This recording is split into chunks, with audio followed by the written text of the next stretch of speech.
คนพี่น้องเข้าฟังแล้วฟังให้กันตามประเทศทุกคนเนาะพร้อมเด้อเหมือนเดิม9 โมงคือเขา10 โมงเนาะ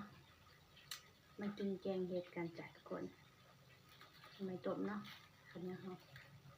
จะฝากทุกคนก็ได้ก็แชร์ก็ติดตามยาทั้ง3 2เด้อจ้ะยาแฟนเพจเนาะแล้วก็ Facebook ยาคำมันแล้วก็ YouTube ยาบางทีบางทีคนเนาะจะได้กลับเป็นกำลังใจให้กันเด้อทุกคนขับมาชมกินแล้วกันด้วยจ้ะ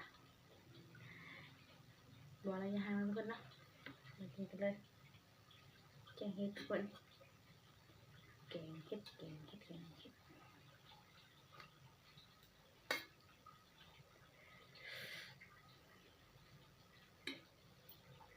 ็ดกินกันทำไมต้มทุกคน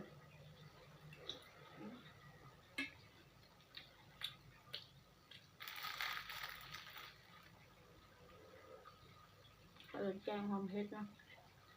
แกงเห็ด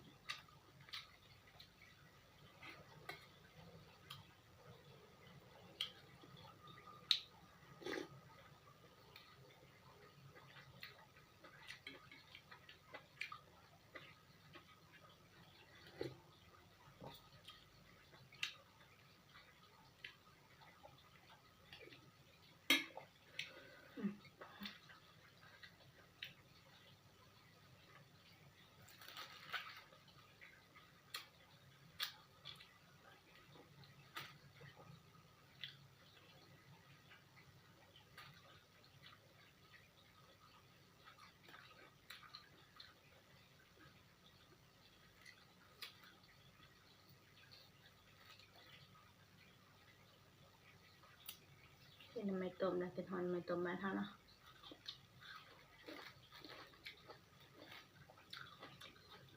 กินกับปนปลาแห้งเนาะกับปมแห้งคักเลยทุกคน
อยากคมอยู่เนาะคมก็ได้สีน้ำทุกคนเลยคมกับมันอยู่นี่แหละ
หมดจังหวะทุกคน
ลูกกระจายพวกน้ำทอดสองสอง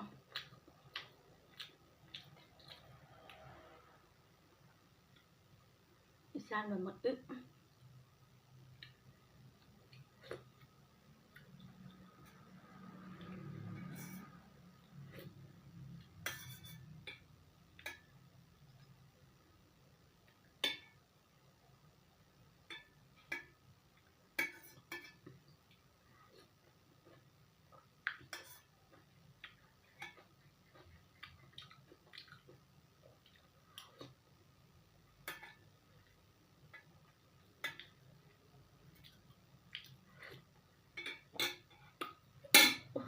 โอ้ยตัวกาแฟทุกคนเจ้ายุ่งจ้อยยังบินรีวิวเบอร์เดียวทุกคนนะน้ำมันหนึ่งกระตองพริกเบอร์เลยอะไรก็หมดจะได้กระเป๋าทุกคนเป็นกำลังใจเด้อจ้ะฝากเขาติดตามเขารับชมกันก็แชร์อย่างเยอะเป็นกำลังใจกันเด้อจ้ะเบอร์อันพันกันนะทุกคนนะแนมเพนสองน้อยๆเด้อแล้วนะทุกคนนะสวัสดีจ้ะบ๊ายบาย